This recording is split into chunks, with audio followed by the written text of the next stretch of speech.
राधे राधे। आज 11वें अध्याय की कथा सुनेंगे। माघ मास स्नान का पुण्य फल।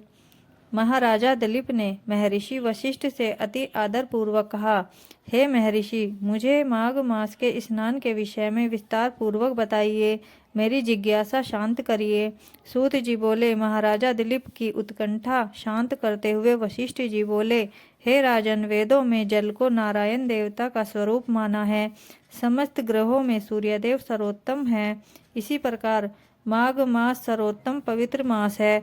माघ मास में सूर्य मकर राशि पर स्थित रहता है। अंतः शुभ योग में जल में स्नान करना चाहिए, अति पुण्यदायक है। यदि इस योग में कोई दरिद्र अथवा निर्धन व्यक्ति 3 दिन भी स्नान कर ले तो उसकी निर्धनता सदा के लिए समाप्त हो जाती है। यदि निर्धन व्यक्ति कुछ दान भी दे तो अति उत्तम है।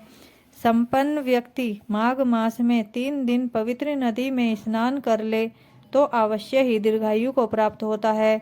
माघ मास की समस्त तिथियां मोक्षदायिनी होती हैं। इन तिथियों में स्नान करने से पापों का नाश होता है तथा पुण्य की प्राप्ति होती है। माघ मास में व्रती को चाहिए कि नगर के बाहर नदी, तालाब अथवा कुएं पर स्नान करके तथा ईश्वर का जाप करे। अपने कल्याण के लिए ब्राह्मणों को यथाशक्ति दान देना चाहिए तथा भोजन कराना चाहिए। स्नान करते समय 4 मंत्रों का निरंतर जाप करना चाहिए। पहला है गायत्री मंत्र, दूसरा ओम श्री सूर्याय नमः, तीसरा है ओम श्री विष्णवे नमः, चौथा है ओम श्री नमो शिवाय नमः। स्नान करने के पश्चात प्रभु स्मरण करना चाहिए। पुण्य स्नान निम्न प्रकार है।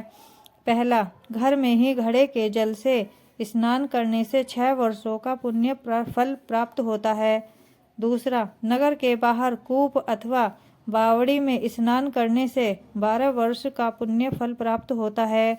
तीसरा, तालाब में स्नान अथवा नदी में स्नान करने से 4 गुना फल प्राप्त होता है। देव सरोवरों तथा महानदियों में स्नान करने से 100 गुना फल मिलता है। संगम पर स्नान करने से 400 गुना फल प्राप्त होता है। गंगा में संगम पर स्नान करना अमृत तुल्य है। माघ मास में तमाम देवी देवता अत्यंत छिपे हुए रूप से त्रिवेणी को स्नान करने के लिए जाते हैं।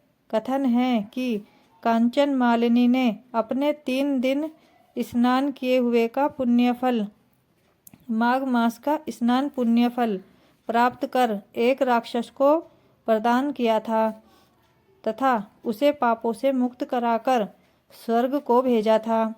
सहस्त्र अर्जुन ने प्रश्न किया कि कांचन मालिनी कौन थी तथा वह राक्षस कौन था, कृपया मुझे विस्तार पूर्वक बताइए। 11वां अध्याय समाप्त हुआ।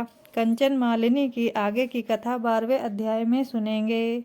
राधे राधे।